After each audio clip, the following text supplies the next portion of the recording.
We have heard about bus transit issues for a long, long time.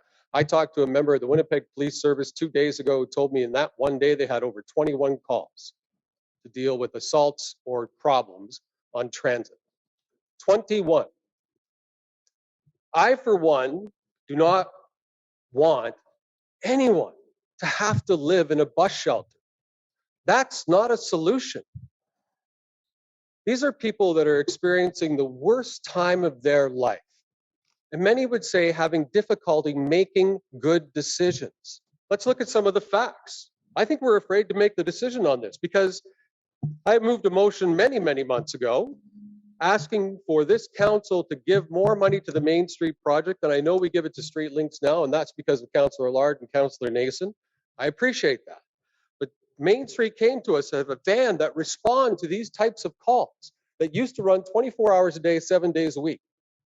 And they needed funding to keep that going. And this council did not support my motion.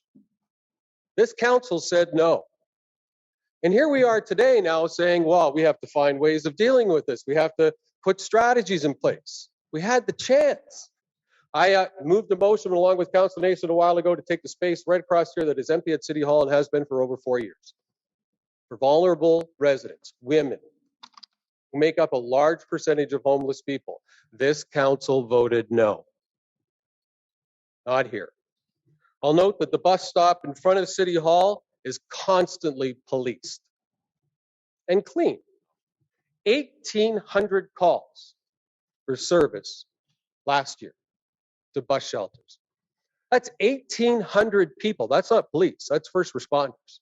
1,800 people in medical distress in some way or another. That's on us.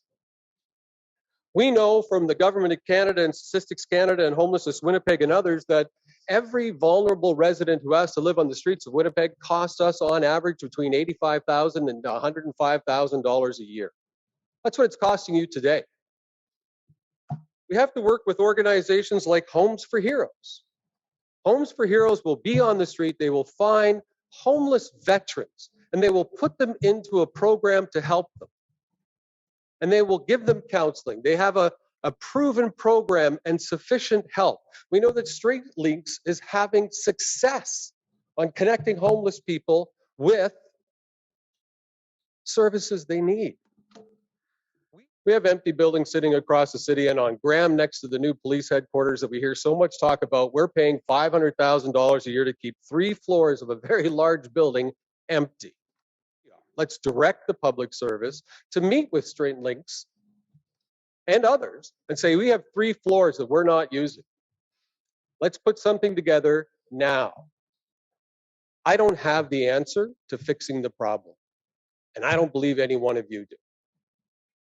I don't believe any one of us on council has that answer, but we have the power and we have the ability to help those that have the answer and have the strategies to make it happen. Why can't we work as partners? Why can't we bring on partners, put them in that space? We can't fix the problem. They know how to fix the problem. They're the professionals. But what we can do is we can put it into action and we can do it fast. We can lead. You have to ask ourselves as leaders for the city, do we really want to say it's your human right to live in a bus shelter? We're following your human rights? Or is it our obligation as leaders to say, we're going to help you? We know it's a tough time. We have empty space. We're going to do everything we can and within our power and within our jurisdiction and with our finances to help you.